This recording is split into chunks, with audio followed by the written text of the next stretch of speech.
Hello friends, अब हम लोग थोड़ा सा और आगे बढ़ते हैं। हम लोगों ने अभी देखना स्टार्ट किया था सूट बाय थर्ड पार्टी के बारे में। ओके, हमने एक जनरलाइज प्रिंसिपल देखा था, third party to the contract can not sue, और एक सेंटेंस भी देखा था, stranger to a consideration possible but stranger to a contract is not possible. ये चीजें हमने देख के रखी थी। तो मैंने आपको तब बताया था कि जो थर्ड पार्टी होती है ही कैन नॉट स्यू, इसी को क्या बोलते हैं, doctrine of privity of contract. Okay, but हमने कुछ एक्सेप्शंस देखे थे, जिन एक्सेप्शंस के हिसाब से थर्ड पार्टी भी स्यू कर सकती है, ये हमने देखना चालू किया था। हमने काफी सारे पॉइंट देखे थे, सिर्फ हमारे 2 पॉइंट अब बाकी रहेंगे, वो हम लोग फटाफट कंप्लीट करके आज ये यूनिट हमारा कंप्लीट करेंगे, क्योंकि अब इसके बाद में हमारा एक ही पॉइंट यहाँ पे बच जाएगा। ओके, चलो तो एक बार हम लोग फटाफट रिकॉल करते हैं। तो हमने doctrine of privity of contract माने कि third party can sue into a contract के कुछ एक्सेप्शन देखे थे, है ना। उसके एक्सेप्शन में मेरे को बताना, सबसे पहला कौन सा एक्सेप्शन हमने देखा था ट्रस्ट। तो ट्रस्ट के केस में हमने बोला था जो बेनिफिशियरी होता है वो स्यू कर सकता है even though he was not party to the contract. फिर इसके बाद हमने देखा था in case of certain family settlement contracts, तो जहां फैमिली सेटलमेंट का कॉन्ट्रैक्ट हो रहा है तो जो पार्टीज टू द कॉन्ट्रैक्ट है उसके अलावा भी कोई अगर दूसरा फैमिली मेंबर अगर स्यू करना चाहे तो कर सकता है क्या? जी हाँ, कर सकता है। फिर इसके बाद हमने देखा था प्रोविजन फॉर मैरिज, मैरिज की प्रोविजन के लिए भी आप लोग क्या कर सकते हो बताना, वहां पे कॉन्ट्रैक्ट कर सकते, या मैं बोलूंगा स्यू कर सकते हो। तो जिस बंदे को अपने मैरिज के एक्सपेंडिचर का अगर करना है, इसका खर्चा सेट असाइड करना है, तो क्या वो कर सकता है? जवाब है कर सकता है। ओके, और अगर नहीं हुआ तो वो स्यू भी कर पाएगा, जरूर कर पाएगा। इसके बाद हमने देखा था असाइनमेंट कॉन्ट्रैक्ट्स। तो जो असाइनमेंट होता है, तो जो आपका असाइनी होगा अगर उसको उसके पैसे ना मिले, he can also sue out there, वो भी स्यू कर सकता है। फिर इसके बाद में हमने देखा था एक्नॉलेजमेंट और एस्टोपल, मतलब ए को देने थे पैसे बी को, बट उसने दिया सी को, सी ने इन्फॉर्म किया बी को कि तेरे पैसे में लौटाने वाला हो और ना लौटाए तो क्या बी सी के ऊपर स्यू कर सकता है क्या? जी हाँ, कर सकता है even though he was third party to the contract. Okay, तो इतने सारे पॉइंट्स हमने देख के रखे। अब हम लोग लास्ट के 2 पॉइंट देखेंगे और ये वाला part doctrine of privity of contract के जो एक्सेप्शन का पार्ट है वो यहाँ पे इसके बाद में खत्म कर देंगे, और फिर उसके बाद में आज का हमारे इस यूनिट का लास्ट पार्ट हमारा शुरू हो जाएगा। After that this unit will get over. ठीक है, चलो तो अब नेक्स्ट हम लोग पार्ट देख रहे हैं, covenant running on land. Covenant running on what? Land. Okay, अब ये क्या चीज है प्लीज समझ के लेना। पहले कोवेनेंट का मतलब बता दूं मैं, कंडीशंस। ओके, और जनरली ये कंडीशन काय की होती है बताना, टू पे। ओके, ये कंडीशन भी जनरली काय की होती है बताना, कुछ पे करने की कंडीशंस होती है। ठीक है, तो conditions running on land, covenant running on land, तो इसका मतलब क्या हुआ प्लीज ध्यान के सुनना। अब देखो बच्चों, ये एक पर्टिकुलर बंदा है जिसका नाम है ए, इसका यहां पे एक पर्टिकुलर लैंड है। ठीक है, और ये लैंड पे कुछ मॉर्गेज रखा हुआ है। Okay, there was what? Mortgage. Mortgage समझता है ना आपको?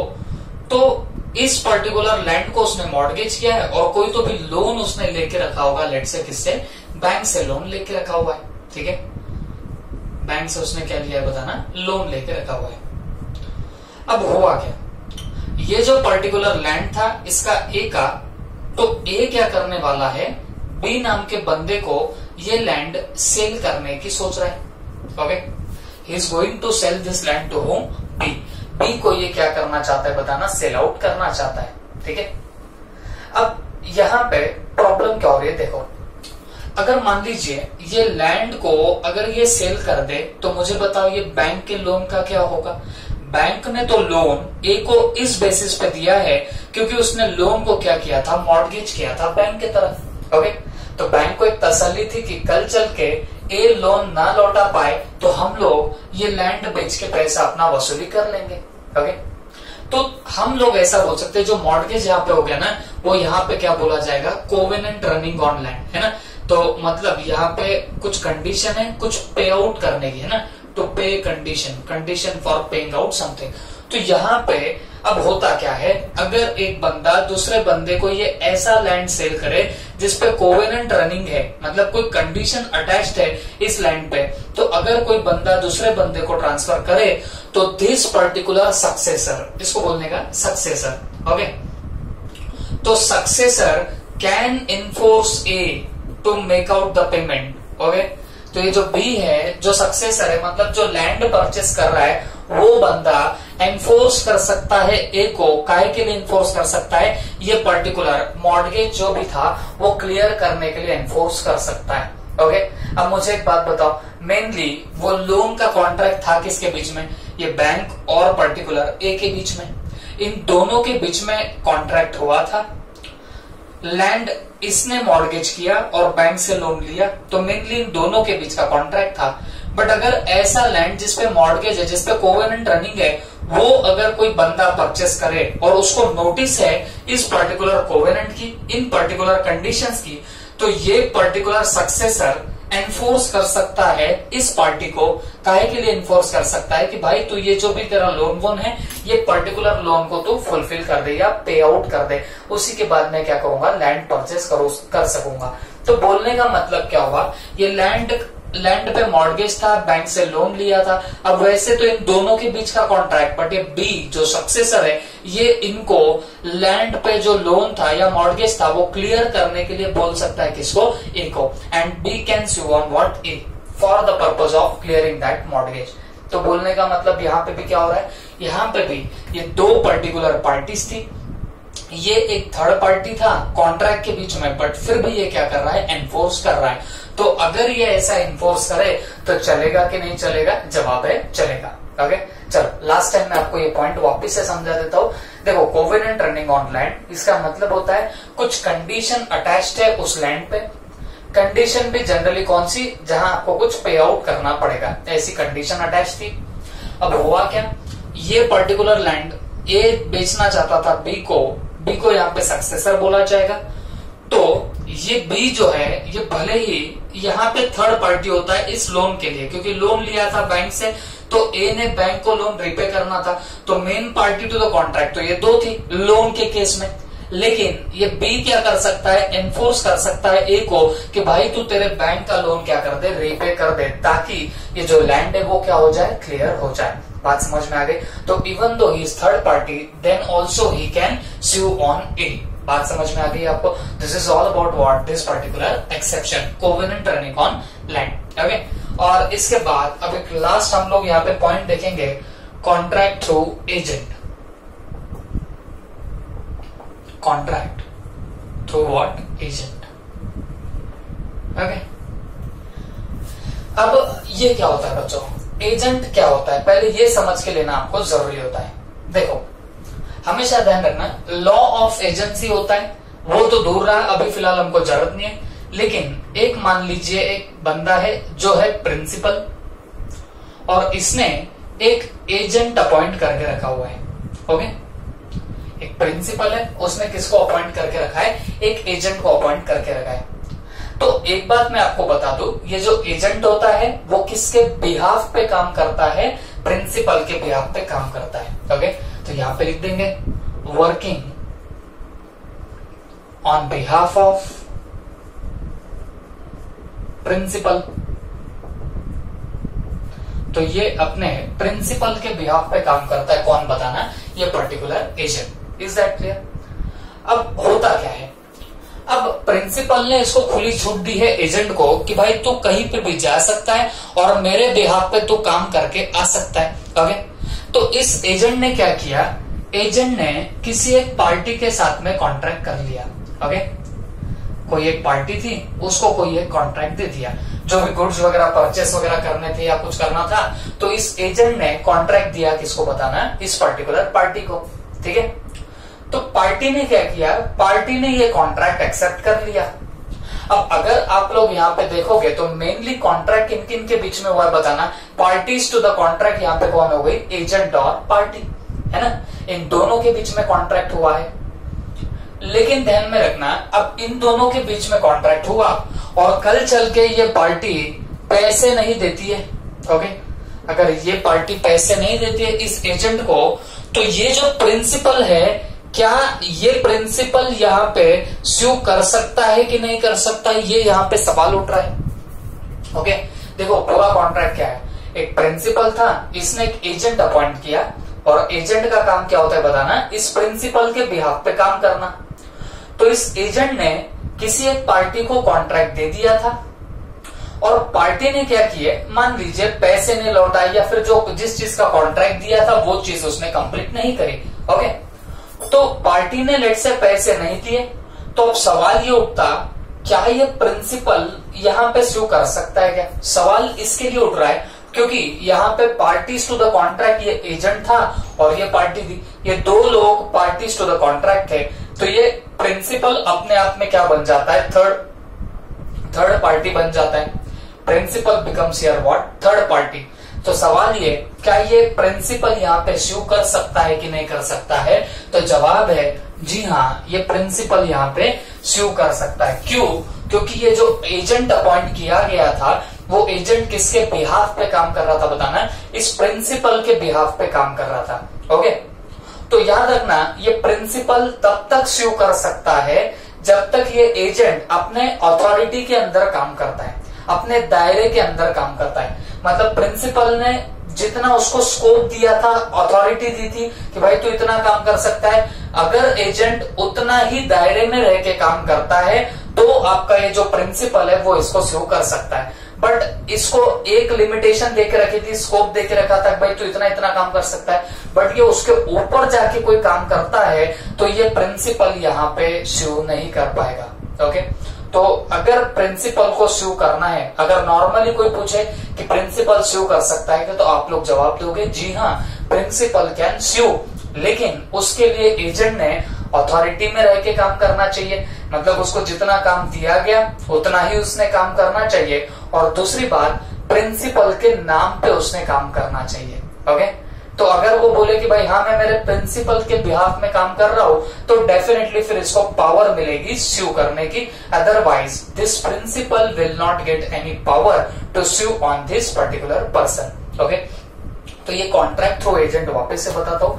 अगर कोई प्रिंसिपल ने एजेंट अपॉइंट किया और एजेंट अगर कॉन्ट्रैक्ट करता है किसी पार्टी के साथ में, और कल चल के अगर कुछ प्रॉब्लम हो जाए तो प्रिंसिपल स्यू कर सकता है क्या? जवाब है जी हाँ, प्रिंसिपल कैन स्यू कर सकता है, लेकिन उसके लिए दो कंडीशंस हैं। Condition number 1, agent is with in authority, मतलब ये अथॉरिटी में काम कर रहा है एजेंट, और दूसरी बात with the name of principal. Okay, मतलब वो प्रिंसिपल के नाम पे अगर काम करे तो जाके ये प्रिंसिपल को यहाँ पे स्यू करना जमेगा। ओके, तो this is all about your what doctrine of privity of contract के सारे एक्सेप्शन। ओके, एंड जैसे मैंने आपको बताया कि ये काफी इंपॉर्टेंट सा बन जाता है, इस पे सवाल आपको देखने को मिल सकते हैं, तो अकॉर्डिंगली आपको इसको बहुत अच्छे से प्रिपेयर करना पड़ेगा। ओके, तो चलो मैं लास्ट टाइम आपको रिवाइज करा देता हूँ। Doctrine of privity of contract exactly क्या बताता है? तो doctrine of privity of contract बताता है कि third party to the contract can not sue, but उसको कुछ एक्सेप्शंस है जहां पे थर्ड पार्टी भी स्यू कर सकते हैं। जैसे हमने पहला एक्सेप्शन देखा था, ट्रस्ट में जो बेनिफिशियरी होता है वो स्यू कर सकता है। दूसरा, फैमिली सेटलमेंट, तो जो बाकी के फैमिली मेंबर्स है वो भी स्यू कर सकते हैं। फिर हमने देखा सर्टेन मैरिज कॉन्ट्रैक्ट, तो उसमें बंदे को अपने मैरिज के खर्चे के लिए अगर पैसे साइड में निकालना है, प्रोविजन करनी है, वो भी स्यू कर सकता है। फिर उसके बाद हम लोगों ने देखा था असाइनमेंट कॉन्ट्रैक्ट, तो जो असाइनी होता है वो भी स्यू कर सकता है। कॉन्ट्रैक्ट बाय एस्टोपल, आप अगर किसी को बता देते हो कि मुझे पैसे देने बाकी है और आप नहीं देते हो, तो वो आप पे स्यू कर सकता है, भले ही आप third party to the contract थे। फिर इसके बाद हमने देखा कोवेनेंट रनिंग ऑन लैंड के ऊपर कुछ कंडीशंस हैं, तो जो बंदा परचेस कर रहा है लैंड, वो स्यू कर सकता है इस बंदे को ये सब मॉर्गेज वगैरह सब क्लियर करने के लिए, ये कोवेनेंट वगैरह सब कुछ एनफोर्स या क्लियरिफाई करने के लिए स्यू कर सकता है। और लास्ट में देखा हमने कॉन्ट्रैक्ट थ्रू एजेंट, अगर एजेंट प्रिंसिपल के बिहाफ में कोई कॉन्ट्रैक्ट करे तो कल चल के प्रिंसिपल स्यू कर पाएगा कि नहीं कर पाएगा? जवाब है जी हाँ, प्रिंसिपल स्यू कर सकता है, लेकिन दो चीजें वहां पे जरूरी रहेगी। नंबर 1, एजेंट जो है वो विद इन द अथॉरिटी काम कर रहा है, मतलब उसको जितनी अथॉरिटी दी थी तो उतने में ही काम कर रहा है। और दूसरी बात, वो किसके नाम पे काम कर रहा है, प्रिंसिपल के नाम पे काम कर रहा है। तो ये सब फुलफिल हो गया तो जाके फिर वहां पे प्रिंसिपल भी सू करेगा, जो कि एक third party to the contract है। Okay, this is all about this particular part. अब इसके बाद हम लोग बहुत ही इंपॉर्टेंट सा वापस से और last point of this particular unit देखने वाले, तो पहले आप लोग इतना नोट कर लीजिए। Okay,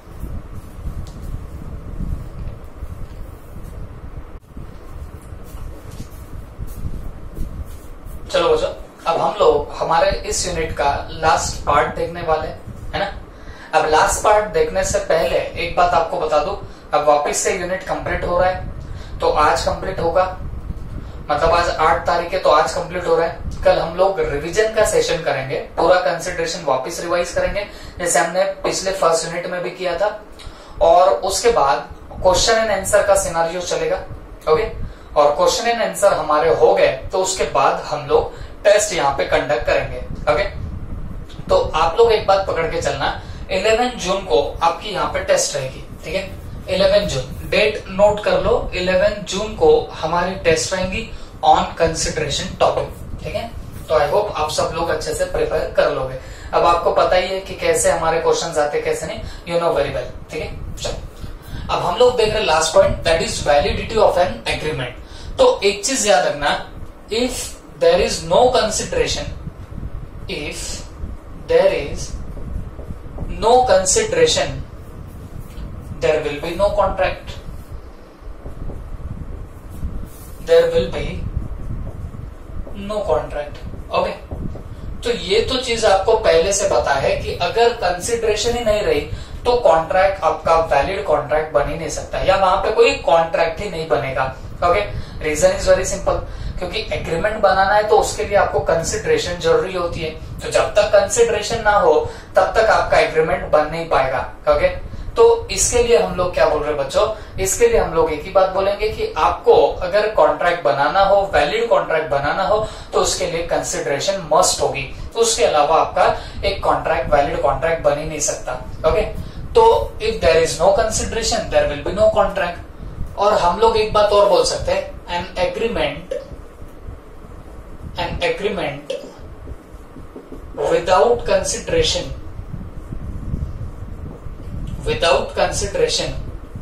is void.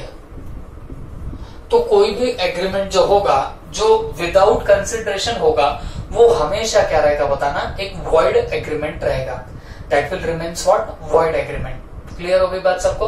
तो हम लोग सीधी सी बात बोल रहे हैं, अगर कंसिडरेशन ही नहीं रहेगी, नो कंसिडरेशन, देन कॉन्ट्रैक्ट भी नहीं बनेगा, और एग्रीमेंट विदाउट कंसिडरेशन अगर हो तो वो एक वॉइड एग्रीमेंट रहेगा, तो वो कभी भी एक वैलिड एग्रीमेंट बन ही नहीं सकता, मतलब वहां पे कॉन्ट्रैक्ट बन ही नहीं पाएगा। ओके, लेकिन एक चीज याद रखना, जब कोई चीज ऐसे बोली जाती है ना तो उसके कुछ एक्सेप्शंस होते हैं, but there are certain exceptions. लेकिन इसको यहाँ पे कुछ एक्सेप्शंस दिए गए हैं। मतलब क्या हो गया, देयर आर सर्टेन एक्सेप्शंस का मतलब तो क्या हो गया बताना, even though no consideration still it will be a valid agreement. It will be a what? Valid agreement. मतलब क्या हो गया, अब हम लोग कुछ ऐसे एक्सेप्शंस देखेंगे। देखो जनरल प्रिंसिपल क्या चल रहा है, तो जनरल प्रिंसिपल ये बोलता है नो कंसिडरेशन नो कॉन्ट्रैक्ट। अगर कंसिडरेशन ही नहीं है तो कॉन्ट्रैक्ट बन ही नहीं सकता, है ना। और अब हम लोग क्या देखेंगे, अब हम लोग उसके एक्सेप्शन देखेंगे इस रूल के, ठीक है। तो एक्सेप्शन का मतलब क्या हो गया, even though there is no consideration, भले ही कंसिडरेशन ना भी हो तो भी वहां पे जो कॉन्ट्रैक्ट रहेगा वो कॉन्ट्रैक्ट एक वैलिड कॉन्ट्रैक्ट बना रहेगा। ओके, या वो एग्रीमेंट एक वैलिड एग्रीमेंट बनेगा, ठीक है। तो अब हम लोग ऐसी चीजें देखने निकल रहे हैं, ठीक है। तो फर्स्ट ऑफ ऑल हम लोग देखते हैं फर्स्ट पॉइंट। तो पहला एक्सेप्शन का पॉइंट है बच्चों, natural love and affection. Natural love and affection. अब इसका मतलब क्या हुआ, देखो बच्चों, अगर आप लोग नेचुरल लव एंड अफेक्शन के चलते हुए कोई पर्टिकुलर एग्रीमेंट करते हो तो वो एग्रीमेंट वैलिड माना जाएगा even though there is no consideration, even though there is what, no consideration. मतलब क्या हुआ, एक फादर है, फादर ने अपने सन को नेचुरल लव एंड अफेक्शन के चलते एक प्रॉपर्टी ट्रांसफर कर दी। ओके, तो फादर ने सन को क्या ट्रांसफर किया, प्रॉपर्टी ट्रांसफर की है by natural love and affection. अब बात बताओ, यहां पे क्या कंसिडरेशन वापस से मूव होगी? मतलब फादर ने अगर प्रॉपर्टी दिया तो क्या बच्चे को कुछ देना पड़ेगा? क्या जवाब है नहीं। फादर ने तो अपने लव एंड अफेक्शन में उसको प्रॉपर्टी दी है। ओके, तो यहां पे भले ही उसको समथिंग इन रिटर्न ना मिले, है ना, फादर को समथिंग इन रिटर्न ना मिले, there is no consideration, still the contract will be a valid contract. फिर भी वो कॉन्ट्रैक्ट क्या बना रहेगा, वैलिड कॉन्ट्रैक्ट बना रहेगा। आपको भी समझ रहा होगा इसकी क्यों जरूरत है। जरूरत इसके लिए है, नहीं तो फिर अगर फादर ने अपने बच्चे को कुछ ट्रांसफर किया या हस्बैंड ने वाइफ को कुछ ट्रांसफर किया, तो जो आप लोग नेचुरल लव एंड अफेक्शन के चलते जो कुछ भी चीज ट्रांसफर करते हो जिसके बदले में आपको कुछ नहीं मिलता, तो क्या ऐसी सब चीजें वॉइड मानी जाएगी? क्या उस ट्रांसफर का कोई इफेक्ट नहीं माना जाएगा क्या? तो जवाब है जी नहीं। क्यों? क्योंकि अगर आप नेचुरल लव एंड अफेक्शन में कोई चीज ट्रांसफर करो तो भले ही आपको रिटर्न में कुछ भी ना मिले, still it will be treated as valid contract. तो वो वैलिड मानने से सचमुच में माना जाएगा कि फादर ने सन को प्रॉपर्टी ट्रांसफर करी। अगर हम वो रूल लगाते नो कंसिडरेशन नो कॉन्ट्रैक्ट, तो फादर ने सन को ट्रांसफर किया बट सन ने कुछ नहीं किया, तो वो तो कॉन्ट्रैक्ट ही नहीं बनता, वो तो वॉइड बन जाता। वॉइड का मतलब जिसका कोई इफेक्ट है ही नहीं in the eyes of law. मतलब फादर ने सन को ट्रांसफर की प्रॉपर्टी बट उसका कोई इफेक्ट नहीं होता in the eyes of law. इसके लिए लॉ ने उसको सेपरेट कर दिया है, लॉ ने उसको एक्सेप्शंस में उठा के डाल के रखा हुआ है। तो अगर कोई नेचुरल लव एंड अफेक्शन में कोई चीज ट्रांसफर करे तो यहां पे होने क्या वाला है बच्चों, सिर्फ it will be treated as a valid contract. Okay, but इसके लिए कुछ और कंडीशंस लगा के रखी हुई है। ओके, इसको वैलिड बनाने के लिए कुछ कंडीशंस है। Condition number 1, transfer should be by natural love and affection, natural love and affection. Okay, मतलब जो भी आप लोग ट्रांसफर कर रहे हो वो आपके नेचुरल लव एंड अफेक्शन से ट्रांसफर होना चाहिए। ओके, फिर सेकंड कंडीशंस है बच्चों, ये सारी कंडीशन है, ये कंडीशन अगर फॉलो हो रही है तो फिर उसको वैलिड माना जाएगा। Okay, parties must stand in near relationship. Okay, parties must stand in what, near relationship. अब इसका मतलब क्या होगा, देखो एक बात बता दो, हम क्या देख रहे हैं वो एक बार समझो। हम देख रहे हैं कि अगर आपका कंसिडरेशन मौजूद ना भी हो तो भी कॉन्ट्रैक्ट वैलिड कॉन्ट्रैक्ट रहेगा। इन शॉर्ट हम लोग एक्सेप्शन देख रहे हैं, नो कंसिडरेशन नो कॉन्ट्रैक्ट के, मतलब बिना कंसिडरेशन के भी कॉन्ट्रैक्ट वैलिड रहेगा, ये हम लोग देख रहे हैं। तो इसमें हम लोग फर्स्ट पॉइंट देख रहे हैं नेचुरल लव एंड अफेक्शन। तो अगर कोई बंदा अपने नेचुरल लव एंड अफेक्शन से कोई चीज ट्रांसफर कर दे, इवन तो उसको रिटर्न में कुछ नहीं मिल रहा, तो भी इसको वैलिड कॉन्ट्रैक्ट माना जाएगा। बट उसके लिए कंडीशंस क्या है? कंडीशन पहली है ट्रांसफर आपका नेचुरल लव एंड अफेक्शन से होना चाहिए। Second thing, parties must stand in near relationship. अब इसका मतलब क्या हो गया, नेचुरल लव एंड अफेक्शन जरूरी है बट उससे भी ज्यादा जरूरी क्या है, आपकी नियर रिलेशनशिप। मतलब आपके रिलेशनशिप चाहिए तो जाके उसको क्या माना जाएगा, वैलिड। अब रिलेशनशिप किसको बोल सकते हैं, husband wife, father son, mother और son, mother daughter, father daughter and all, ये सब क्या हो गई, आपकी नियर रिलेशनशिप हो गई। हो गए, तो जीएफ बीएफ है ना, ये सब चीजें क्या इसके अंदर आएगी क्या? जवाब है नहीं। अरे भाई रिलेशनशिप उसको आप बोलते होंगे बट लॉ नहीं बोलता, बात समझो। तो सीधी सी बात है, या हस्बैंड एंड वाइफ, फिर उसके बाद फादर, फिर उसके बाद में फादर एंड सन, फिर father and daughter and all, ये सब चीजें उसमें आएगी। तो अगर नेचुरल लव एंड अफेक्शन से आप लोग ट्रांसफर कर रहे हो, दूसरी बात अगर पार्टीज नियर रिलेशनशिप में हो तो जाके वो वैलिडिटी पाएगा। लेकिन उससे भी इंपॉर्टेंट और दो चीजें हैं, it must be in writing, it must be in what, writing. मतलब क्या हुआ, मतलब ये हो रहा है कि जब आप कोई चीज ट्रांसफर कर रहे हो out of your natural love and affection, तो ये आपने राइटिंग में भी देना चाहिए। मतलब अगर फादर अपने बच्चे को प्रॉपर्टी ट्रांसफर करे तो उसने राइटिंग में लिख के देना चाहिए कि मैं अपनी प्रॉपर्टी इस बच्चे को ट्रांसफर कर रहा हूं। बात समझ में आ रही है आपको? तो फिर ये क्या होना चाहिए बताना, it must be in writing, writing में भी चाहिए। और लास्ट में it must be registered under law, it must be registered under law. और क्या होना चाहिए बताना, ये लॉ के अंदर भी रजिस्टर्ड होना चाहिए। मतलब ऐसा ही नहीं कि फादर को सन को ट्रांसफर करना है तो हम उसको वैलिड कब बताएंगे, वैलिड तब रहेगा जब पहली बात तो नेचुरल लव एंड अफेक्शन से होना चाहिए। अब फादर का लव है किसमें, बच्चे में, तभी तो क्या कर रहे हैं, प्रॉपर्टी ट्रांसफर कर रहे हैं, तो नेचुरल लव एंड अफेक्शन है। दूसरी बात, क्या नियर रिलेशनशिप है, फादर सन की तो नियर रिलेशनशिप होती है। ओके, उसके बाद राइटिंग में है क्या, ये भी चेक करना पड़ेगा। हाँ, फादर जब ट्रांसफर कर रहे थे प्रॉपर्टी तो उन्होंने राइटिंग में बोला कि मैं अपनी प्रॉपर्टी बच्चे को ट्रांसफर कर रहा हूं। और चौथी बात, it must be registered under law, तो लॉ के अंदर उसको रजिस्ट्रेशन भी कराना पड़ेगा। अगर आप प्रॉपर्टी दे रहे हो तो ऐसे नहीं नॉर्मल पेज पे लिख के दे दिया, उसको आपको रजिस्टर भी कराना पड़ेगा। तो जब ये चारों की चारों कंडीशन सेटिस्फाई हो जाए और आपने किसी को कोई चीज दी होगी out of natural love and affection, तो फिर हम लोग क्या बोल सकते बताना है, हम लोग ये बोलेंगे कि वहां पे कंसिडरेशन ना होने के बावजूद still it will be treated as valid contract. Okay, if all this condition fulfil, if all these conditions fulfilled, then only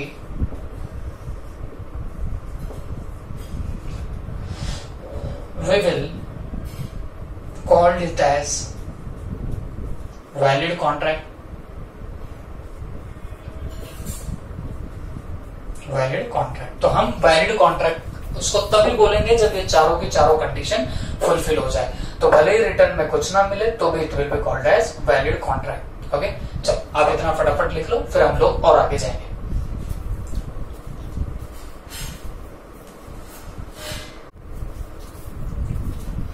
चलो बच्चों, अब हम लोग थोड़े से आगे के देखते पॉइंट्स। अब नेक्स्ट पॉइंट है आपका compensation for past voluntary services. Okay, अब देखो पास्ट वॉलंटरी सर्विसेज के बारे में मैंने आपको पहले ही बता दिया था, वो एग्जांपल दिया था मैंने पास्ट कंसिडरेशन में, याद है आपको? मैंने बताया था कि एक पर्टिकुलर बंदा है जो फाइनेंशियली बैकवर्ड है, वो अपने टीचर को बोलता है, लेट्स से सीए के टीचर को बोलता है, सर क्या आप मुझे टीचिंग करोगे? तो टीचर ने भी क्या कर दिया, उसको सर्विसेज प्रोवाइड करी। बट तब कंसिडरेशन थी क्या वहां पे? कंसिडरेशन तो थी ही नहीं। ठीक है, क्यों नहीं थी?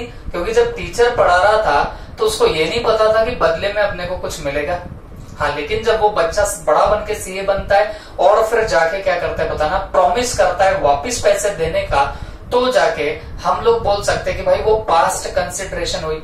बट हमने, अगर आपको याद होगा, पास्ट कंसिडरेशन में एक पॉइंट देखा था, it is not a real consideration. तो मैंने आपको पास्ट कंसिडरेशन में भी समझाया था क्यों उसको रियल कंसिडरेशन नहीं माना जाता, क्योंकि रीजन बहुत साफ है। जब टीचर ने अपनी टीचिंग करी थी तब तो उसको भी नहीं पता था कि उसको बदले में कुछ मिलेगा। तब तो वो सोच रहा था कि भाई खाली पीली में हम क्या कर रहे बताना है, इस बच्चे को पढ़ा रहे, बदले में क्या मिलेगा ये टीचर को नहीं पता था। तो वहां पे कोई कंसिडरेशन थी ही नहीं। ओके, लेकिन कल चल के अगर वो बच्चा बोलता है कि सर मैं आपको पे करना चाहूंगा और प्रॉमिस करता है कि मैं आपको पे कर दूंगा, तो हमने बोला था कि फिर वो वैलिड कंसिडरेशन मानी जाएगी। ओके, तो बोलने का मतलब क्या है? बोलने का मतलब है एक्चुअल में तो कोई वो रियल कंसिडरेशन नहीं होती, बट हम मान लेते हैं कि हाँ भाई इसने क्या किया है, कंसिडरेशन वहां पे दी है। तो बात तो वही आ रही है, ये जो पास्ट वॉलंटरी सर्विसेज होती है वहां पे कोई रियल कंसिडरेशन होती है क्या? नहीं। क्यों? जब टीचर प्रोवाइड कर रहा है टीचिंग तब तो उसको पता नहीं था कि बदले में कुछ मिलेगा, और उसने उसकी परफॉर्मेंस खत्म करी, उधर ही काम खत्म हो जाता है। तो वहां कोई कंसिडरेशन थी ही नहीं, but still it will be treated as valid contract. कब? अगर फ्यूचर में वो बच्चा प्रॉमिस करे कि सर मैं आपको देना चाहूंगा, तो उस बच्चे को वापस पैसे देने पड़ेंगे। क्यों? क्योंकि उसने बाद में फिर प्रॉमिस करके रखा हुआ था। ओके, अगर वो फ्यूचर में प्रॉमिस करता है तो फिर that becomes what? A valid contract. तो वैसा देखा जाए तो वहां कोई कंसिडरेशन नहीं थी, बट स्टिल इसको क्या मान लेंगे बताना? वैलिड कॉन्ट्रैक्ट मान लेंगे। तो compensation for past voluntary services, services must have been render voluntarily. जैसे टीचर का एग्जांपल, टीचर ने जो सर्विसेज प्रोवाइड करी तो वो कैसे प्रोवाइड करी थी? वॉलंटरीली करी थी, अपनी मर्जी से करी थी।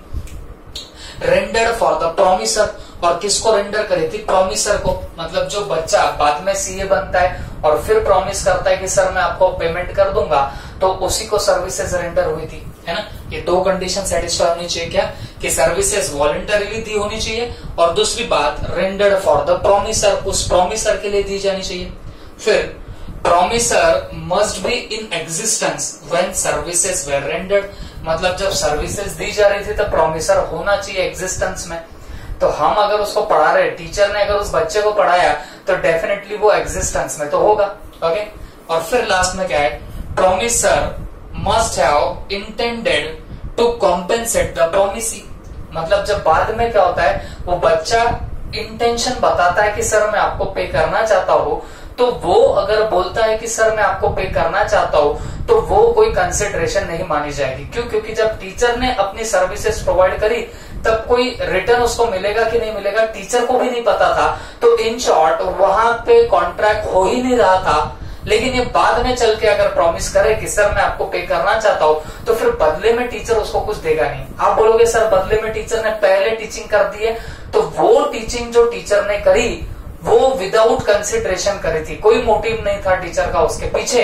तो इसके लिए बोला जाता है कि इन वॉलंटरी सर्विसेज में कंसिडरेशन ना भी हो तो भी वैलिड माना जाएगा।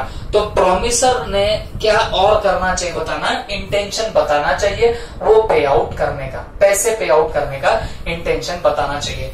जब ये चारों की चारों कंडीशन फुलफिल हो जाए तो फिर बोला जाएगा कि जो पास्ट वॉलंटरी सर्विसेज आपने दी वो वैलिड रहेंगी even though there was no consideration. Okay, मैं आपको कल भी बता चुका हूं, ये ऐसी पास्ट कंसिडरेशन होती है, वो वैसे कोई रियल कंसिडरेशन नहीं होती है, वो कंसिडरेशन ही नहीं होती, बट उसको मान लिया जाता है कि वो कंसिडरेशन है। अब मान लेंगे, इसी के लिए तो फिर कॉन्ट्रैक्ट विदाउट कंसिडरेशन होने के बावजूद क्या बना दिया जाता है? वैलिड बना दिया जाता है। ओके, तो दीज आर 2 पॉइंट्स। हमने 2 पॉइंट देखे एक्सेप्शन के। हमने सबसे पहला जो पॉइंट देखा नो कंसिडरेशन नो कॉन्ट्रैक्ट में, तो वो कौन सा था बताना? एक्सेप्शन का नेचुरल लव एंड अफेक्शन, है ना। तो उसमें कुछ कंडीशन देखी थी कि वो नेचुरल लव एंड अफेक्शन से चाहिए, parties must stand in near relationship चाहिए, राइटिंग में होना चाहिए, और चौथा जो भी आप ट्रांसफर कर रहे हो वो रजिस्टर्ड होना चाहिए अंडर द लॉ।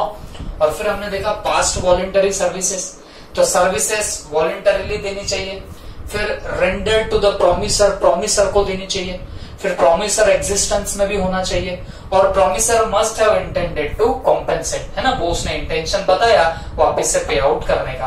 तो जाके ये भले ही वहां पे कोई कंसिडरेशन नहीं थी फिर भी इसको वैलिड माना जाएगा। ओके, उसके बाद प्रॉमिस टू पे टाइम बार्ड डेब्ट। आपको याद आ रहा होगा टाइम बार्ड डेब्ट का मतलब क्या? अगर आपने किसी को पैसे दिए तो आप ज्यादा से ज्यादा कितने साल में रिकवर कर सकते? 3 साल में। और अगर आपने 3 साल में रिकवर नहीं किया, that becomes what? That becomes time barred डेब्ट। फिर वो बाद में रिकवर नहीं हो पाता, है ना। ये बात सबको याद होगी, हमने एकदम पहले देखा था अनइनफोर्सेबल कॉन्ट्रैक्ट में। तो अगर मान लीजिए कोई एक पर्टिकुलर बंदा है जिसका नाम है ए, इसने कुछ पैसे लेंड किए थे, let's say 2 lakh rupees land किए थे बी नाम के बंदे को। ओके, और 3 साल कंप्लीट हो गए, 3 इयर्स इलैप्स्ड, फिर भी बी ने पैसा नहीं दिया किसको? ए को। मतलब ए ने बी को 2 लाख रुपीज लेंड किए थे और बी ने 3 सालों तक पैसा नहीं दिया किसको बताना? इस पर्टिकुलर ए को। तो आपको नहीं लगता कि ये जो 2 लाख हो गए ये क्या हो गया? वो टाइम बार्ड डेब्ट हो गया। अब तो लॉ भी आपको सपोर्ट नहीं कर सकता, 3 साल के बाद लॉ भी आपको सपोर्ट कर सकता है क्या? नहीं कर सकता है। ओके, तो इधर ही ये कॉन्ट्रैक्ट अनइनफोर्सेबल होता है, याद है ना सबको। ये वैसे तो कॉन्ट्रैक्ट अच्छा था but due to some technical defect it becomes what? Unenforceable. मतलब ये भी कोर्ट ऑफ लॉ में भी नहीं जा सकते। तो इन शॉर्ट ये कॉन्ट्रैक्ट इधर ही क्या हो जाता है? रफा दफा हो जाता है। ये बात समझ में आई आपको? कॉन्ट्रैक्ट इधर ही रफा दफा हो जाता है जैसे 3 साल कंप्लीट हो जाते हैं। बट अगर बाद में चल के 3 साल के बाद इस बी के दिमाग में आया कि यार ए को पैसे दे देने चाहिए थे, ओके, ए के पैसे डुबा के अच्छा नहीं लग रहा, ये किसको लगता है? बी को। और बी ने क्या किया?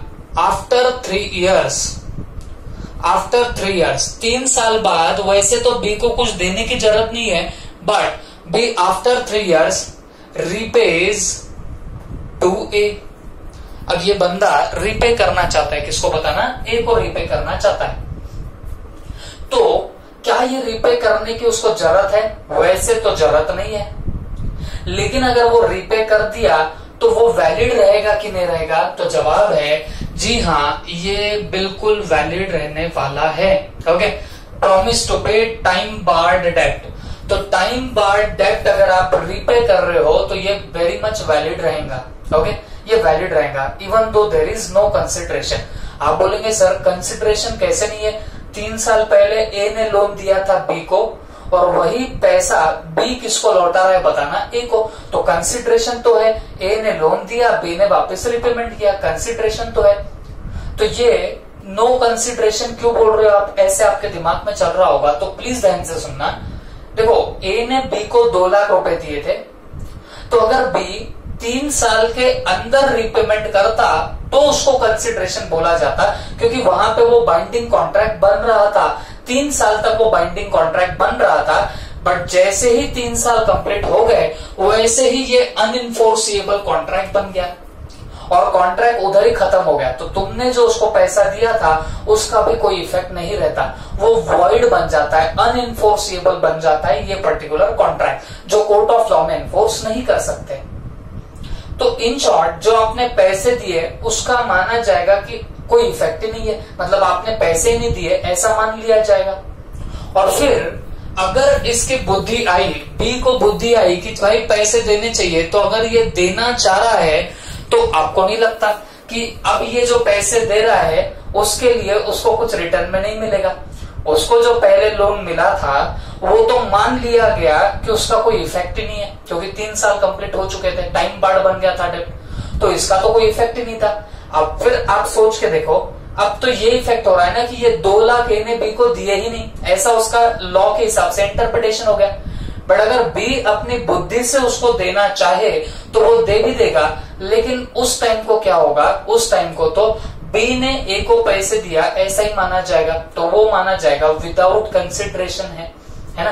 बट लॉ ने बोला भाई अगर कोई ऐसे दे रहा है और हम इसको भी अगर वॉइड बोल दे तब तो भाई बहुत दिक्कत आएंगी, तब तो कोई जिसको बाद में बुद्धि आती है पैसे वापस देने की, तो वो भी लोग पैसे नहीं देंगे।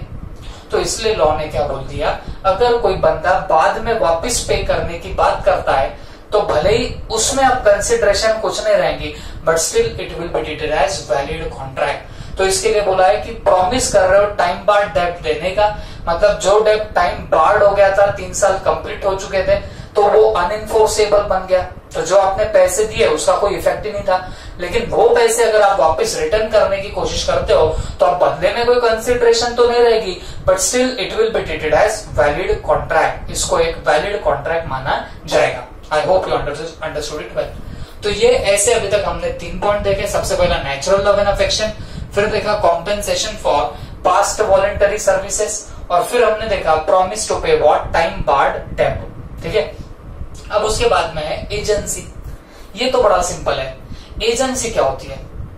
देखो, आपको अगर एजेंट अपॉइंट करना है तो जरूरी नहीं कि वहां पे उसको कंसिडरेशन ही देनी पड़े।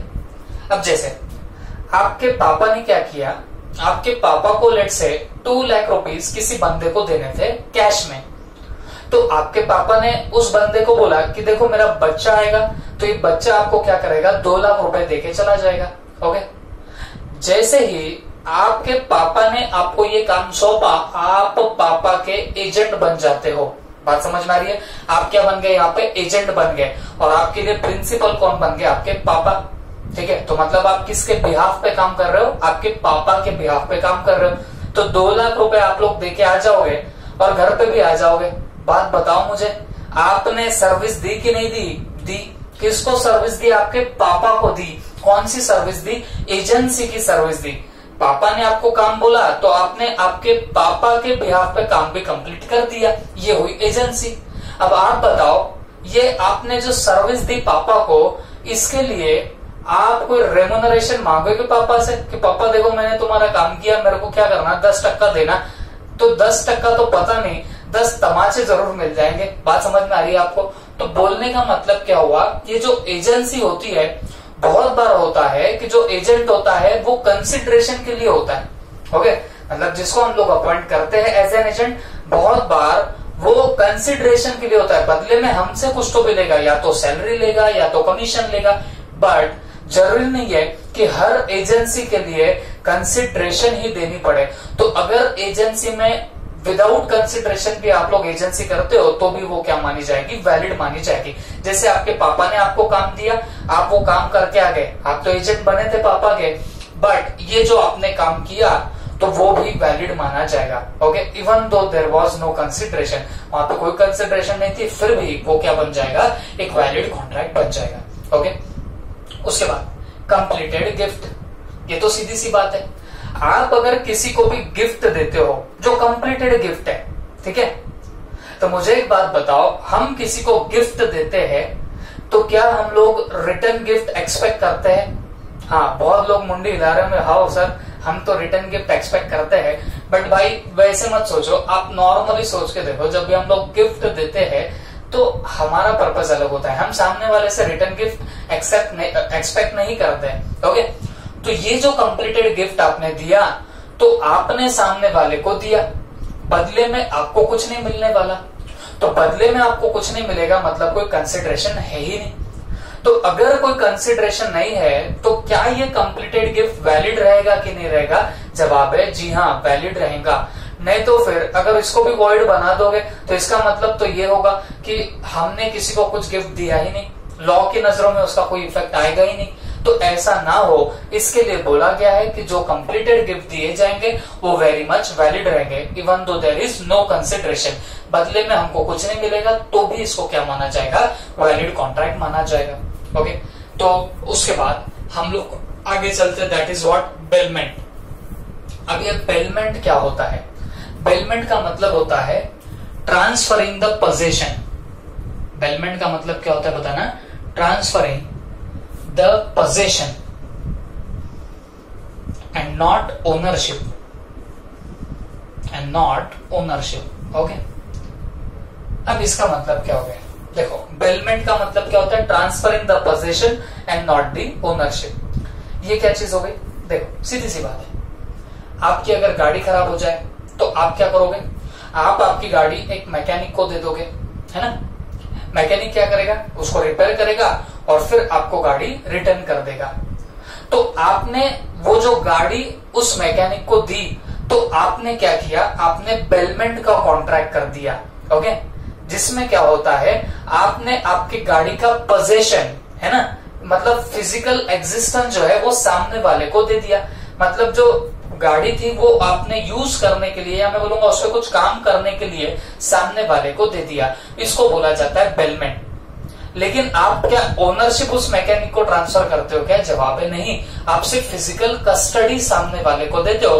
तो जब भी याद रखना, आप जब पोजेशन सामने वाले को दोगे किसी चीज का, पोजेशन का मतलब क्या होगा? फिजिकल कस्टडी दोगे किसी सामने वाले को, and not the ownership. Ownership नहीं देते तो उसको क्या बोला जाता है? बेलमेंट बोला जाएगा। That will be called as what your bailment. Bailment का मतलब फिजिकल कस्टडी देना गुड्स की, कुछ काम करने के लिए, तो इसको हम लोग क्या बोलने वाले? बेलमेंट। यहाँ ओनरशिप नहीं दी जाती।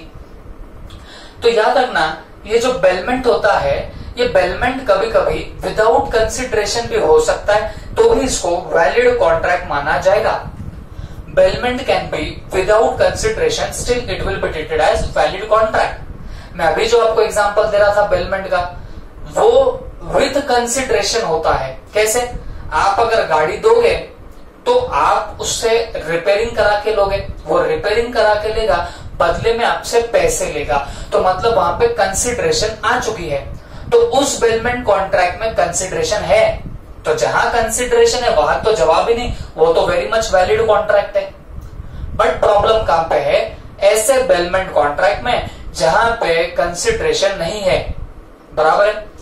ऐसा कौन सा बेलमेंट कॉन्ट्रैक्ट होगा? मतलब ऐसा कौन सा कॉन्ट्रैक्ट है जहां पे हम फिजिकल कस्टडी ऑफ गुड्स देते हैं लेकिन हमको सामने वाले से कोई रिटर्न नहीं मिलता?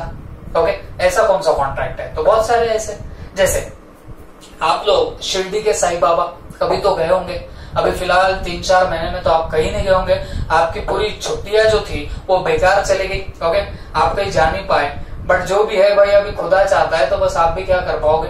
तो शिरडी के साईं बाबा में अगर आपने कभी चक्कर लगाई होगी तो आपको पता होगा कि वहां पे ये चप्पल स्टैंड होता है, मोबाइल स्टैंड होता है, जहां पे आपको ये चप्पल, जूते, फिर जो आपके मोबाइल्स होते हैं वो आप लोग वहां पे क्या करते हो, आप लोग वहां पे फिजिकल कस्टडी देते हो। तो बहुत लोग अभी सोच रहे होंगे सर हाँ वो लेकिन पैसे भी तो लेते हैं, मतलब कंसिडरेशन भी है, डेफिनेटली होती है, बट एक दरवाजा है, मेरे को एग्जैक्ट नंबर याद नहीं आ रहा उस दरवाजे का, बट फिर भी 4 नंबर का दरवाजा है जहां तक मेरे को हल्का हल्का याद है। तो 4 नंबर का जो डोर होता है शिरडी में, तो वहां पे एक चप्पल स्टैंड है और मोबाइल स्टैंड भी है। वहां पे वो बिना पैसे लिए आपके चप्पल जूते भी रखवाते हैं, एज वेल एज आपके सेलफोन भी वो रखते हैं। तो फिर जैसे आप लोग दर्शन करके आओ आपको वो वापस मिल जाएंगे। तो आप लोगों ने क्या किया, आप लोगों ने फिजिकल कस्टडी दी, किसकी? आपके फुटवेयर्स की, एज वेल एज आपका जो सेलफोन है उसकी आपने फिजिकल कस्टडी दी। किसको? सामने वाले को, है ना। तो हुआ ना बेलमेंट कॉन्ट्रैक्ट, फिजिकल कस्टडी दे रहे हो, पोजीशन दे रहे हो, it becomes your bailment contract. और तुमको जो बता रहा हूं 4 नंबर का दरवाजा, तो वहां पे वो पैसे नहीं लेते, तो पैसे नहीं लेते तो मेरे को एक बात बताना, फिर वो तो विदाउट कंसिडरेशन हो गया, क्या वैलिड कॉन्ट्रैक्ट रहेगा कि नहीं रहेगा? जवाब है जी हाँ, इवन दो विदाउट कंसिडरेशन, फिर भी वो बेलमेंट कॉन्ट्रैक्ट क्या रहने वाला है आपका? वैलिड कॉन्ट्रैक्ट रहेगा। बात समझ में आ गई आपको? जनरली बेलमेंट कॉन्ट्रैक्ट आप देखोगे तो वो विद कंसिडरेशन ही होते हैं, मतलब आप गुड्स रखोगे तो सामने वाला आपसे कुछ ना कुछ चार्जेस लेगा, बट ये मैंने एक एग्जांपल दे दिया जहां पे कोई पैसे नहीं रहेंगे, still it will be a valid contract. Last में आता है चैरिटी। चैरिटी में भी क्या होता है बच्चों, आप कोई भी चीजें ऐसी डिस्ट्रीब्यूट करते हो, जैसे मान लीजिए आपको बहुत मतलब चैरिटी की आपको इच्छा है, तो आपने क्या कर दिया, आपके जो भी पुराने कपड़े वगैरह हो गए तो आपने let's say orphanage houses and all वहां पे जाके आपने दे दिए। रिटर्न में कुछ एक्सपेक्ट करते हो क्या? आप बोलेंगे हाँ सर हम दुआएं एक्सपेक्ट करते हैं, बट दुआएं यहाँ पे मैटर नहीं करेगी, हमको कुछ लीगलाइज वैल्यू में कुछ मिलने की अपेक्षा होती है क्या, एक्सपेक्टेशन होती है क्या? जवाब है नहीं। तो ये जो चैरिटी दे रहे हो, तो चैरिटी भी अपने आप में विदाउट कंसिडरेशन होता है, but still it will be a valid contract. ये भी क्या रहेगा बताना, एक वैलिड कॉन्ट्रैक्ट रहेगा। ओके, तो इतने सारे हमने पॉइंट्स देख लिए जो विदाउट कंसिडरेशन होने के बावजूद भी इसको वैलिड माना जाएगा। और मैं वापस बता दूं, यहाँ पे भी सवाल आ सकते हैं। ओके, बहुत चांसेस इस पे क्वेश्चंस पूछे जाने के, ठीक है। तो वापस से रिवाइज कर देता हूँ। लास्ट टाइम हमने इसमें क्या देखा, हमने देखा कि अगर कंसिडरेशन ना हो, if there is no consideration there will be no contract, ये हमने सबसे पहले बात देखी। बट हमने फिर उसके एक्सेप्शंस देखने स्टार्ट करे। उसमें पहला देखा था natural love and affection, second देखा था पास्ट वॉलंटरी सर्विसेज, फिर हमने थर्ड में देखा प्रॉमिस टू पे टाइम बार्ड डेट, फिर हमने देखा एजेंसी, फिर कंप्लीटेड गिफ्ट्स, फिर बेलमेंट, और उसके बाद में क्या देखा, charity. In this way we have completed our whole unit 2। Okay, जैसे बता रहा हूं 11 जून को हम लोग टेस्ट लेंगे, बट टेस्ट के पहले कल हम लोग एक बार रिवाइज करेंगे पूरा कंसिडरेशन, फिर एक बार इसके क्वेश्चन आंसर पे नजर डालेंगे और उसके बाद प्रिपेयर होंगे हम लोग टेस्ट के लिए। Okay, thank you.